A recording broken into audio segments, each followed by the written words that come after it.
Hai Adam, dari tidak ada kamu saya adakan. Saya perintahkan tinggal di surga. Merasa sepi sendirian, saya ciptakan Siti Hawa supaya kamu tenang. Kamu boleh nikmati semuanya. Ini boleh, itu boleh, ini boleh, itu boleh. Makan, makanlah yang kau mau. Minum, minumlah yang kau suka. Pakai, pakailah yang kau senang. Satu yang saya minta, jangan dekati pohon huldi. Itu kau tidak sanggup, keluar.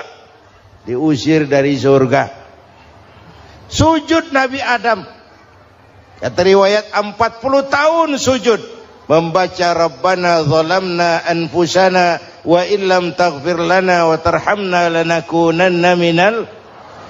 Itu namanya istighfarnya Nabi Adam. Istighfar itu kan mengucapkan astagfirullah. Basmalah membaca bismillah. Jangan kayak teman saya disuruh banyak-banyak baca istighfar, benar-benar dia baca istighfar, istighfar, istighfar. Bukan itu maksudnya. Nah, maka salah satu amalan yang sangat dianjurkan di bulan Muharram ini memperbanyak istighfar. Tidak ada orangnya yang tidak. Ayo jujur, ini yang kumpul di sini ini semua, ada nggak yang nggak punya dosa? Yang merasa nggak punya dosa, ayo ke depan. Ada? Tidak ada. Setiap kita, entah kecil entah besar, sengaja terlupa, pasti mempunyai yang namanya khilaf dan salah. Dan Allah Tuhan kita bukan Tuhan pendendam. Allah Tuhan kita Tuhan yang ramah dan rahmah. Manusia, dosamu banyak, tapi ampunanku lebih banyak. Salahmu besar, rahmatku jauh lebih besar. Kau sujud di hadapanku, aku bangga melihatnya. Kau menangis di hadapanku, aku senyum melihatmu. Kau berjalan menujuku, aku berlari menyambutmu. Karena itu amalan yang sangat dianjurkan di bulan Muharram ini memperbanyak istighfar. Itu kalau istighfarnya Nabi Adam. Ada istighfarnya Nabi Yunus. Ibu kenal Nabi Yunus? Di mana kenalannya? So tahu. Nabi Yunus itu ketika berdakwah kepada kaumnya yang bandel, memberikan peringatan, kalau kalian tidak mau beriman akan turun azab. Kapan Yunus? Akan. Kenapa mesti akan? Sekarang aja kalau mau saya tungguin. Kurang ajar betul ini umat. Akhirnya Nabi Nuh menghindar dengan perhitungan, kalau azab tidak turun saya sudah jauh. Meragukan janji Tuhan. Lalu naik kapal, dinaiki oleh Yunus, kapal mogok. Dicari siapa biang keroknya ini. Diundi, ternyata Yunus. Sampai 3 kali diundi. Dibuanglah Yunus ke dasar laut. Ditelan oleh ikan nun atas perintah Allah. Telan itu Yunus. Jangan pakai dikunyah, rusak urusan. Telan saja, simpan di perutmu. Dibawa oleh ikan nun ke dasar lautan. Itu yang oleh Quran dikatakan bertemulah 3 macam kegelapan. Zulumatun salas. Gelapnya tengah malam, gelapnya di dasar laut, gelapnya di dalam perut ikan. Itu namanya peteng. Mbahnya gelap. Di perut ikan itulah Nabi Nuh sadar akan kesalahannya, meragukan janji Allah, meragukan janji Allah. Ia sujud di dalam perut ikan itu, membaca la ilaha illa anta subhanaka inni kuntu. Itu istighfarnya Nabi Yunus. Dibacakan istighfar begitu, ikan sakit perut pak. Di dasar laut kemana mau cari apotik? Dia naik ke permukaan, memuntahkan isi perutnya. Nabi Yunus keluar dengan selamat. Itu pun terjadi pada hari ke-10 bulan Muharram. Istighfar intinya itu. Itu amalan utama bulan Muharram, memperbanyak istighfar. Allah selamatkan Nabi Nuh dari bahtera banjir yang luar biasa 10 Muharram. Allah selamatkan Nabi Ibrahim dari pembakaran Raja Namruz 10 Muharram. Setelah Nabi Ibrahim itu menghancurkan berhala-berhala, Abrahat pulang mau ibadah lihat Tuhannya berantakan, marah besar. Siapa yang menghancurkan Tuhan-Tuhan kita ini? Ada yang lapor, kami lihat Ibrahim. Tangkap. Belum ada bukti. Tangkap dulu yang penting. Bukti belakangan. Tangkap. Wah, dikerahkanlah aparat. Tangkap Nabi Ibrahim. Disidang langsung oleh Abrahat. Oleh Namrus maksud saya.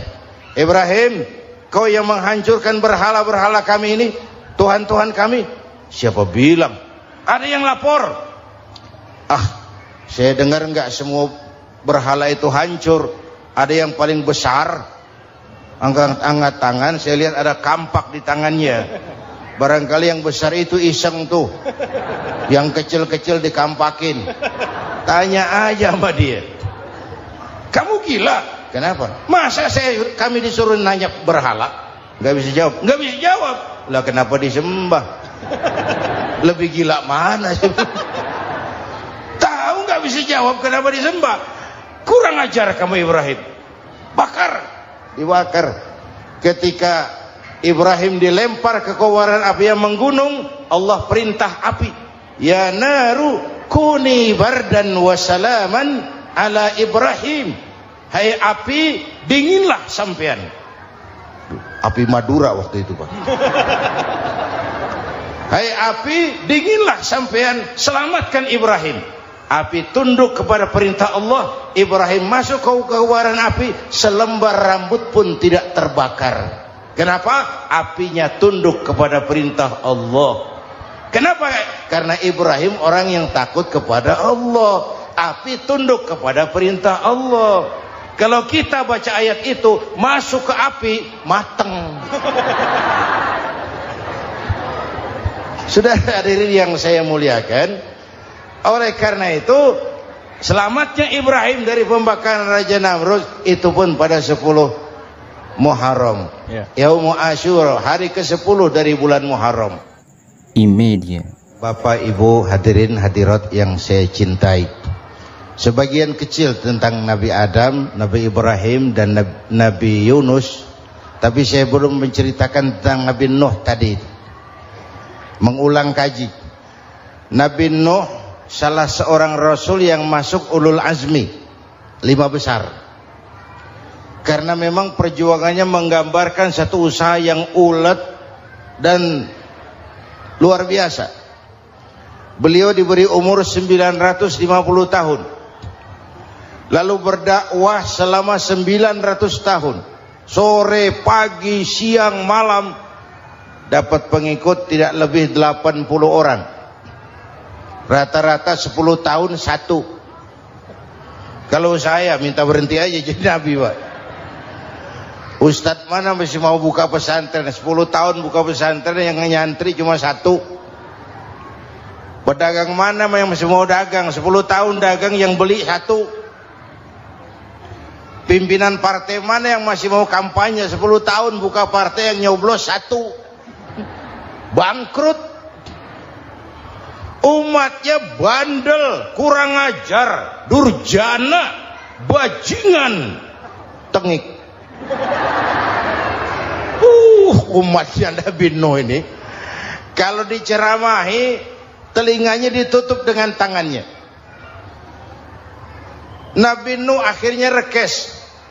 Tuhan, siang malam saya berdakwah kepada umat ini. Tiap kali saya sampaikan dakwahmu, mereka tutup telinganya dengan tangannya. Alergi dengar ceramah.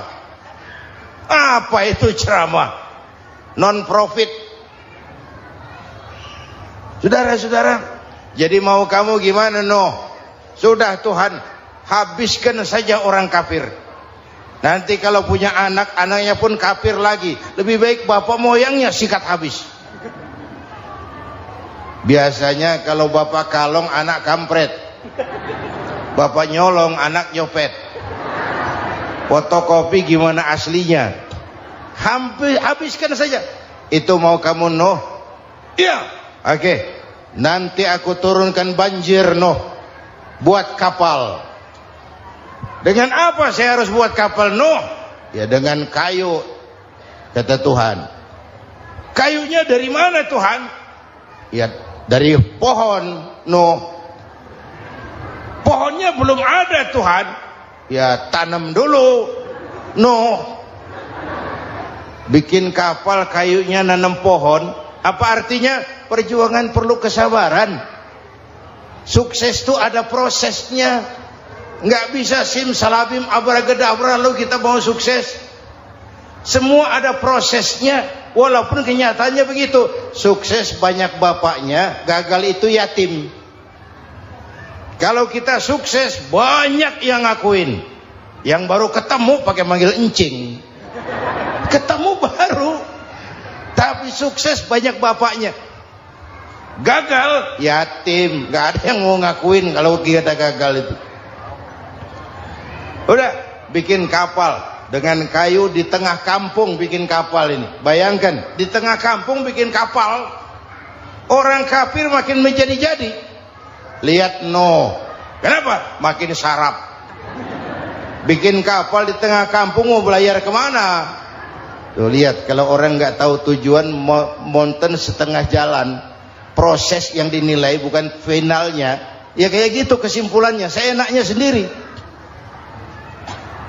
Bikin kapal. Kapal mendekati selesai. Ini orang kafir rame-rame datang ke kapal Nuh. Mau apa? Buang najis. Sakit perut berangkat ke kapal Nabi Nuh. Nongkrong. Dapat 2-3 tumpuk pulang.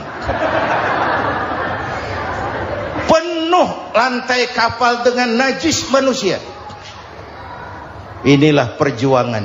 Bukan jalan raya lurus bertabur bunga di kanan kirinya. Banyak ondak dan duri, fitnah, caci maki, antipat, segala macam. Nuh. Ada orang tua dasar kafir, kurang ajar, sudah stroke berangkat juga ke kapal Nuh. Mau buang najis, pincang-pincang digotong orang. Selesai buang najis dia bangun mau pulang, pegangan tiang kapal terpeleset jatuh di atas tumpukan najis.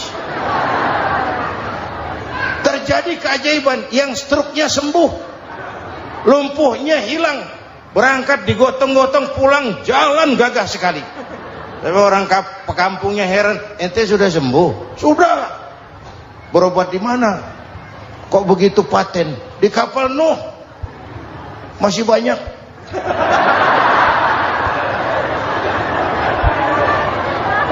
Yang berasa perlu obat bawa rantang. Ambil bersih lagi geladak kapal itu. Sudah selesai Nuh? Selesai.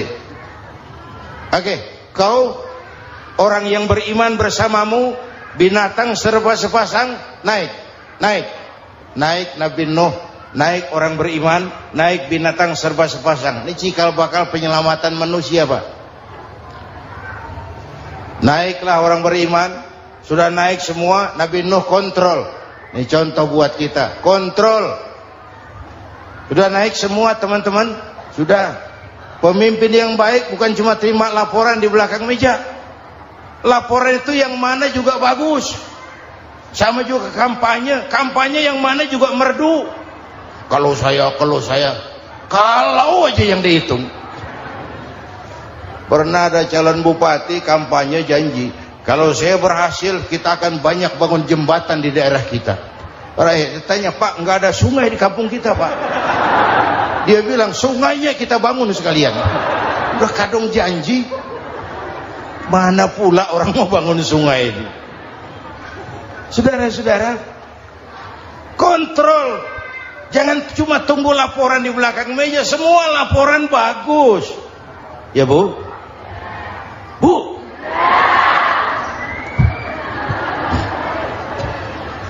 Nabi Nuh kontrol. Sudah naik semua? Sudah Nuh.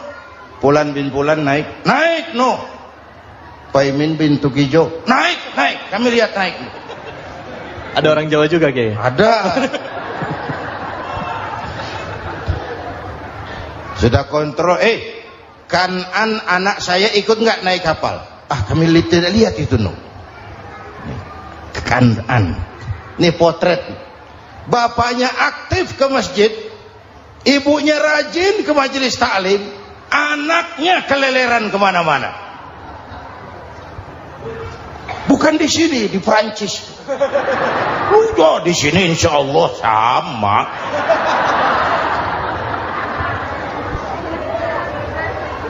Nuh karena sayang anak, Nuh karena cinta anak, Nuh karena tanggung jawab anak, cari naik ke atas kapal.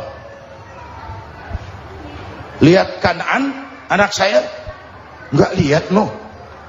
Turun ke ruang bawah, periksa lagi. Mang, ayah Kan'an di dia. Jamaah Tasik ini rupanya di dalam. Tuh ayah mang. Ayah ke mana ya budak ini? Turun ke bawah, tanya lagi. Ono Kan'an to? Ora nano raketo. Rombongan Jawa Tengah. Naik ke atas buritan. Dari buritan kelihatan ternyata Kan'an tidak ikut naik kapal, kumpul di darat bersama orang kafir. Ini potret kita sekarang. Kumpul sama orang kafir, hanyut anak-anak kita, ditelan budayanya orang kafir, ditelan tradisinya orang kafir, ditelan pergaulannya orang kafir.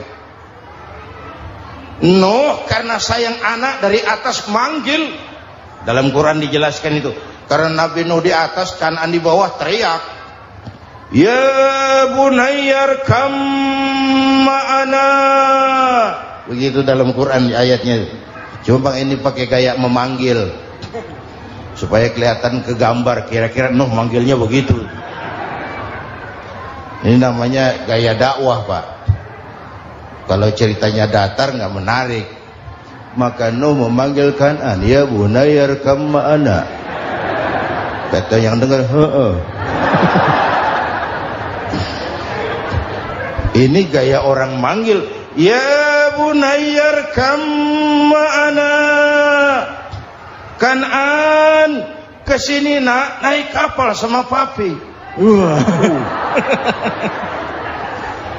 Kata Kan'an di bawah itu, enggak mau papi, John di sini saja. Kata Nuh, jangan nak, Allah sedang murka, akan turun banjir. Kalau datang banjir papi, sa'awi ila jabalin ya'simuni minal ma', saya akan naik ke gunung tinggi yang bisa menyelamatkan saya dari banjir. Kan'an naik ke gunung, gunung dihantam banjir, Kan'an mati sampai sekarang. Yang kelima, Nabi Musa, kisah Muharramnya ini.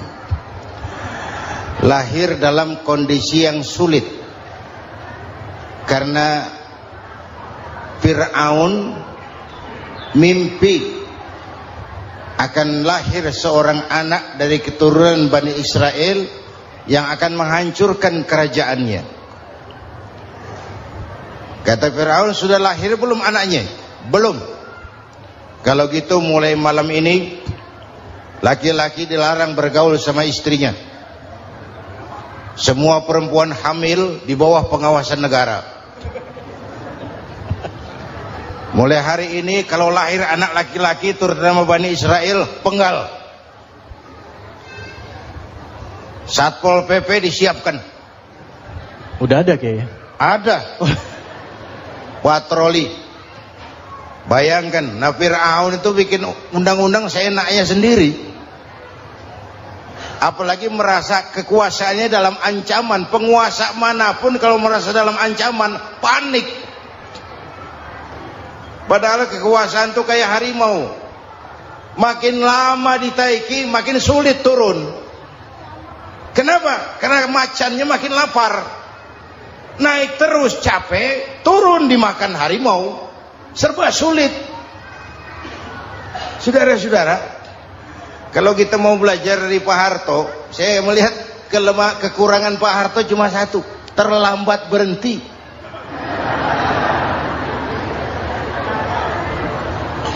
Terlambat berhenti. Di sekelilinginya banyak tukang-tukang jilat, tukang-tukang semir. Pak, kalau tidak ada bapak kami bagaimana, Pak? Saudara hadirin yang saya hormati, maka sering saya ingatkan, temanmu yang sejati adalah teman yang membuat kamu jadi benar, bukan teman yang selalu membenarkan kamu. Berapa banyak pejabat-pejabat hancur karena selalu dibenarkan oleh lingkungannya. Bapak benar Pak, Bapak bijaksana Pak, itu tepat Pak, benar. Buang angin pun kata kelilingnya, oh Bapak sehat. Temanmu yang sejati, teman yang bikin kamu jadi benar, bukan teman yang selalu membenarkan kamu. Bapak Ibu hadirin yang saya hormati, tapi kehendak Allah terjadi. Lahirlah Musa, bayinya dihanyutkan di sungai Nil. Bayi sudah menderita, dihanyutkan di sungai Nil, dan akhirnya besar di lingkungan istana Fir'aun. Diriwayat oleh Ratu Aisyah, perempuan Fir'aun, setelah mulai berjuang, terjadilah itu. Musa dan pengikutnya dikejar oleh Fir'aun. Sampai di tepi laut, Allah wahyukan Musa, lempar tongkatmu ke laut. Dalam kondisi darurat, mukjizat tiada jalan. Kondisi darurat. Kalau tidak, mukjizat itu maunya Allah, bukan maunya Nabi. Nabi nggak kuasa, Allah yang mau. Tapi hidup Nabi bukan mukjizat, manusiawi. Tidak mentang-mentang ada mukjizat tongkat, tiap sulit main tongkat. Nggak usah berjuang kalau begitu. Itu darurat menyelamatkan umat. Tongkat dilempar ke laut, laut terbelah. Laut terbelah. Itu secara visualnya bisa kita lihat dalam film The Ten Commandments. Udah nonton belum? Urusan nonton kalah sama Ustadz bagaimana sih? Ten Commandments, 10 firman Tuhan. Tekniknya bagus loh. Bagaimana laut terbelah. Musa lewat, Fir'aun mengejar. Musa sampai di ujung sana, Fir'aun masih di sama tengah perjalanan. Laut nutup kembali. Laut menutup kembali, Fir'aun tenggelam. Cengap-cengap di lautan. Begitu nafas sampai di tenggorokan, Fir'aun sambil cengap-cengap itu, amantu bi Rabbi Musa wa Harun. Duh, kalau begini mah saya juga percaya sama Tuhannya Musa. Malaikat maut jengkel, goblok loh. Terlambat sekarang. Ditenggelamin terus. Modar. Musa selamat. Fir'aun mati. Jenazahnya, jasadnya terdampar di pinggir laut. Beberapa waktu kemudian ditemukan orang, dimumi, dibalsem, diawetkan. Itu sesuai janji Quran. Wa kadzalika nunajjika bi badanika litakuna liman khalfaka ayah. Kami selamatkan badan kamu agar jadi pelajaran bagi orang-orang sesudah kamu nanti. Janji Quran tepat. Janji itu 14 abad yang lalu. Jasad Fir'aun ditemukan, dimumi, diawetkan, dibalsem di bawah nama Farao Ramses II. Sekarang tersimpan di Museum Negara di Mesir. Kapan-kapan nanti ibu main ke Mesir, mampir. Naik ojek paling berapa itu? Oh, orangnya tinggi, hidungnya mancung, pokoknya pantaslah jadi Fir'aun. Selamatnya Musa di kejaran Fir'aun di ujung sana itu terjadi pada hari ke-10 bulan Muharram, yang oleh orang Nasrani diperingati dengan hari raya Paskah. Mereka melaksanakan puasa, mensyukuri nikmat keselamatan dari kejaran Fir'aun. Makanya kalau kita ikut puasa di bulan Muharram, bukan mengikuti syariatnya Nasrani, salah. Karena Nabi mengajarkan, itu sumbernya. Bukan ikutan sama ibadahnya Israel. Tapi memang agama ini kan merupakan mata rantai. Datang Rasul baru melengkapi Rasul sebelumnya, datang Rasul baru melengkapi Rasul sebelumnya. Mata rantai yang berkaitan. Setelah Muhammad selesai, selesailah tugas Nabi dan Rasul. Selesailah misi Nabi dan Rasul. Tidak ada Nabi lagi sesudah Nabi Muhammad. Itu harga mati, titik. Gak ada kompromi. Siapapun sekarang ini nggak datang ngaku jadi nabi, wajib tidak percaya. Wajib tidak percaya. Tapi kaitannya memang kita bilang Nasrani, orang bahasa Arab, bahasa Ibraninya Nazaret, Nasiroh, Nazaret. Itu beda dialek. Kita Daud, dia David.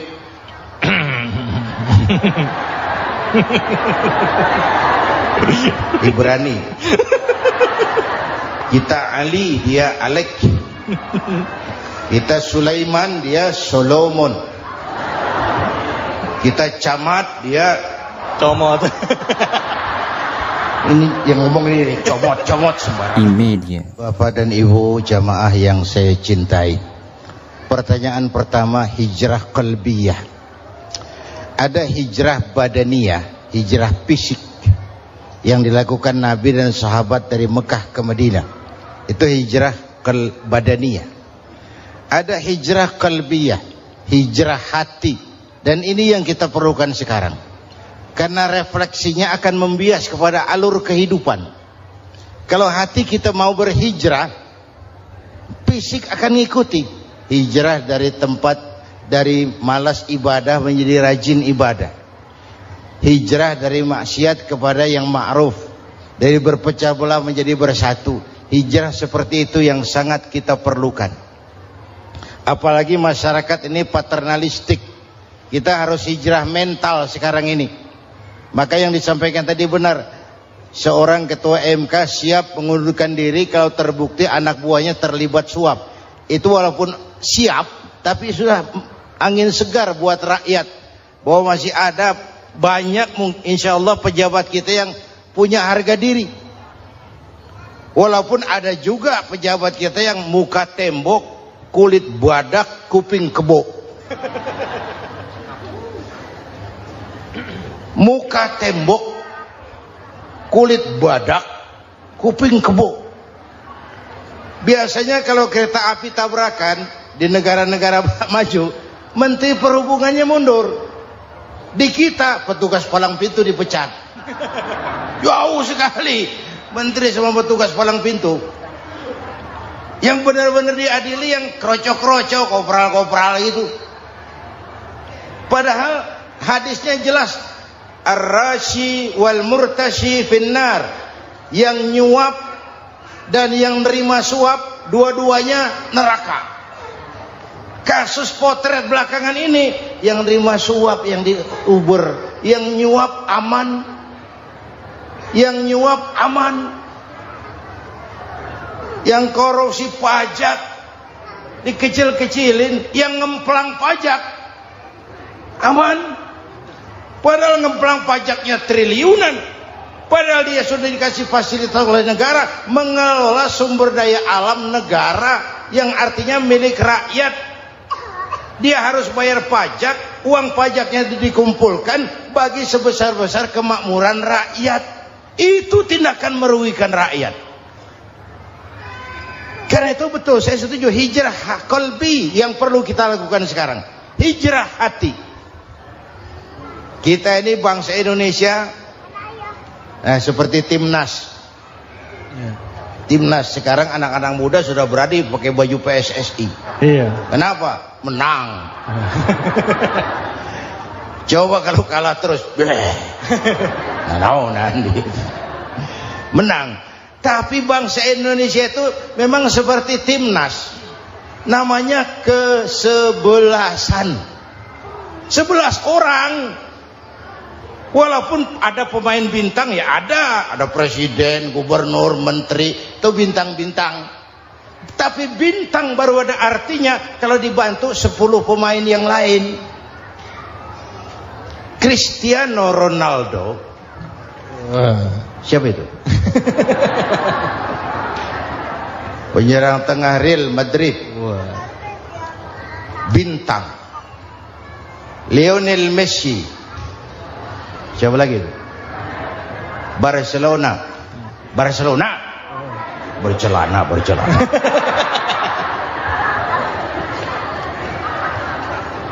Michael Rooney, bintang Manchester United.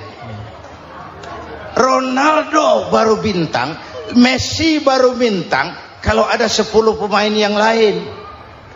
Bagaimanapun hebatnya Cristiano Ronaldo, kalau sendirian lawan satu kesebelasan, babak belur.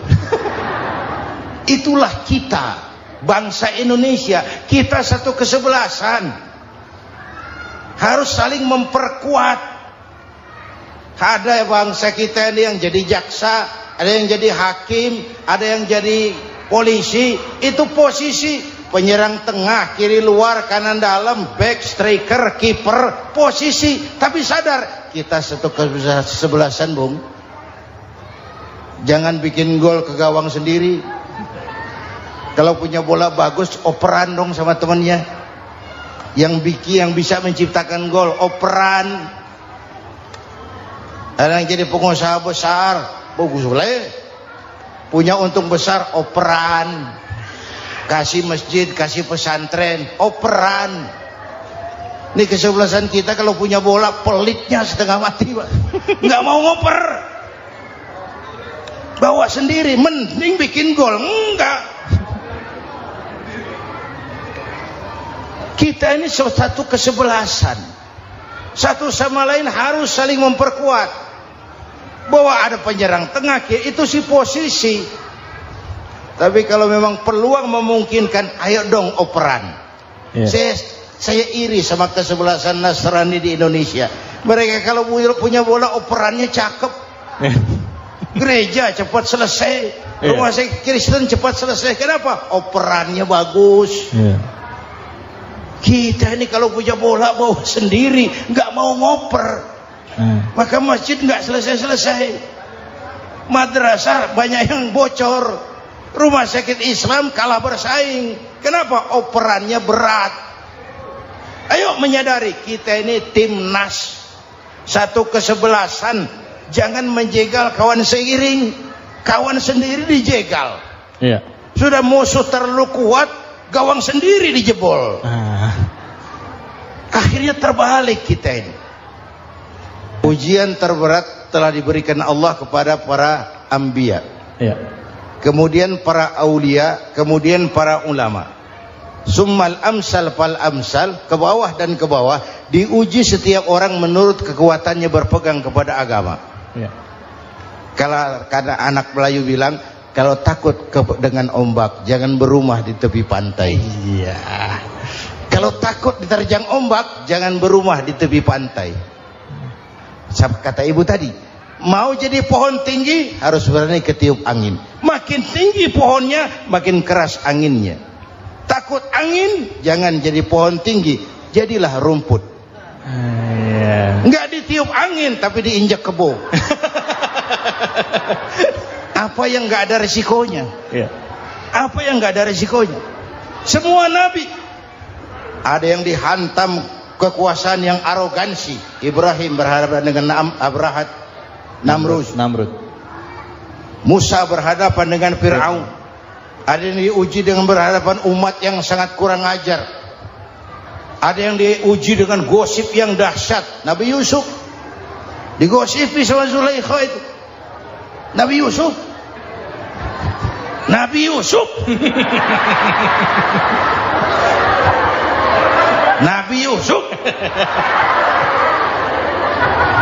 Yang namanya gosip itu kan menyebarkan keburukan orang. Kalau benar saja hukumnya ghibah. Kalau salah hukumnya fitnah. Fitnah lebih bahaya dari pembunuhan. Benarnya ghibah, salahnya fitnah. Saudara hadirin